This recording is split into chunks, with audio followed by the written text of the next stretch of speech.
नमस्कार दोस्तों, आज हम इस वीडियो में देखेंगे नाग पंचमी की पौराणिक कथा के बारे में। दोस्तों, आज के कलयुग के समय में एक इंसान दूसरे इंसान का विश्वास भी नहीं कर सकता। इस वीडियो में देखेंगे कि एक नाग किस तरह एक स्त्री को अपनी बहन मानकर उसके साथ भाई का रिश्ता निभाता है। इस कहानी से हमें बहुत कुछ सीखने को मिलेगा। आइए देखते हैं। प्राचीन काल में एक सेठ जी के 7 पुत्र थे। 7 के विवाह हो चुके थे। सबसे छोटे पुत्र की पत्नी श्रेष्ठ चरित्र की विदुषी और सुशील थी, परंतु उसके भाई नहीं था। एक दिन बड़ी बहू ने घर लीपने को पीली मिट्टी लाने के लिए सभी बहुओं को साथ चलने को कहा, तो सभी धलिया और खुरपी लेकर मिट्टी खोदने लगी। तभी वहां एक सर्प निकला। इसे बड़ी बहू खुरपी से मारने लगी। यह देखकर छोटी बहू ने उसे रोकते हुए कहा, मत मारो इसे, यह बेचारा निरपराध है। यह सुनकर बड़ी बहू ने उसे नहीं मारा। तब सर्प एक ओर जाकर बैठ गया। तब छोटी बहू ने उससे कहा, हम अभी लौट कर आते हैं, तुम यहाँ से जाना मत। यह कहकर वह सबके साथ मिट्टी लेकर घर चली गई और वहां कामकाज में फंसकर सर्प से जो वादा किया था उसे भूल गई। उसे दूसरे दिन वह बात याद आई तो सबको साथ लेकर वहां पहुंची और सर्प को उस स्थान पर बैठा देखकर बोली, सर्प भैया नमस्कार। सर्प ने कहा, तू भैया कह चुकी है, इसलिए तुझे छोड़ देता हूँ, नहीं तो झूठी बात कहने के कारण तुझे अभी डस लेता। वह बोली, भैया मुझसे भूल हो गई, उसकी क्षमा मांगती हूँ। तब सर्प बोला, अच्छा, तू आज से मेरी बहन हुई और मैं तेरा भाई हुआ, तुझे जो मांगना हो मांग ले। वह बोली, भैया मेरा कोई भाई नहीं है, अच्छा हुआ जो तू मेरा भाई बन गया। कुछ दिन व्यतीत होने पर वह सर्प मनुष्य का रूप लेकर उसके घर आया और बोला कि मेरी बहन को अपने पियर में कुछ दिनों के लिए आराम करने के लिए भेज दो। सबने कहा कि इसके तो कोई भाई नहीं था, तो वह बोला, मैं दूर के रिश्ते में इसका भाई हूँ, बचपन में ही बाहर चला गया था। उसके विश्वास दिलाने पर घर के लोगों ने छोटी को उसके साथ भेज दिया। उसने मार्ग में बताया कि मैं वही सर्प हूँ, इसलिए तू डरना नहीं और जहाँ चलने में कठिनाई हो वहाँ मेरी पूंछ पकड़ लेना। उसने कहे अनुसार ही किया और इस प्रकार वह उसके घर पहुँच गई। वहाँ के धन ऐश्वर्य को देखकर वह चकित हो गई। एक दिन सर्प की माता ने उससे कहा, मैं एक काम से बाहर जा रही हूँ, तू अपने भाई को ठंडा दूध पिला देना।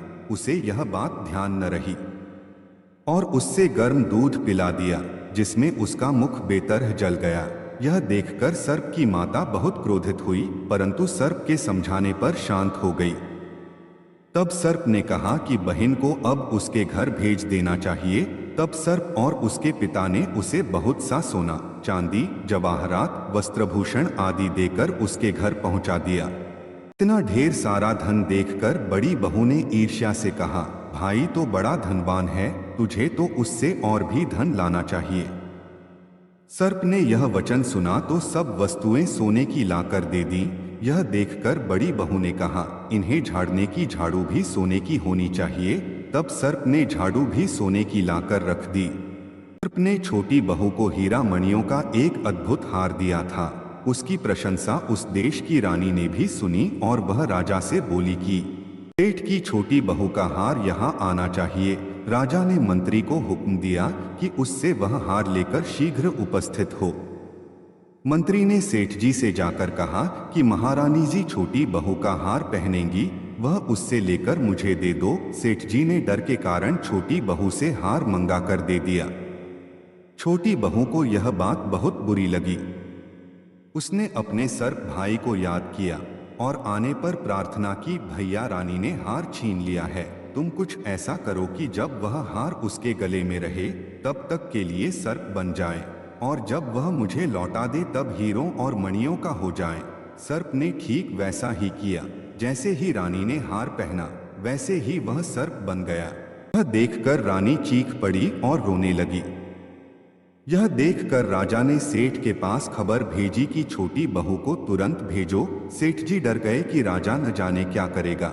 स्वयं छोटी बहू को साथ लेकर उपस्थित हुए। राजा ने छोटी बहू से पूछा, तूने क्या जादू किया है, मैं तुझे दंड दूंगा। छोटी बहू बोली, राजन धृष्टता क्षमा कीजिए, यह हार ही ऐसा है कि मेरे गले में हीरों और मणियों का रहता है और दूसरे के गले में सर्प बन जाता है। यह सुनकर राजा ने वह सर्प बना हार उसे देकर कहा, अभी पहनकर दिखाओ। छोटी बहू ने जैसे ही उसे पहना वैसे ही हीरो मणियों का हो गया।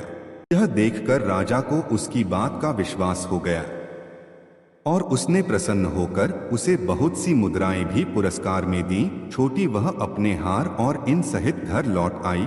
उसके धन को देखकर बड़ी बहू ने ईर्ष्या के कारण उसके पति को सिखाया कि छोटी बहू के पास कहीं से धन आया है। यह सुनकर उसके पति ने अपनी पत्नी को बुलाकर कहा, ठीक ठीक बता कि यह धन तुझे कौन देता है। तब वह सर्प को याद करने लगी।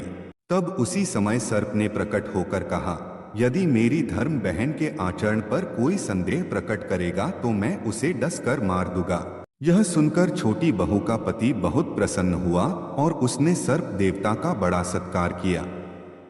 उसी दिन से नागपंचमी का त्योहार मनाया जाता है और स्त्रियां सर्प को भाई मानकर उसकी पूजा करती हैं।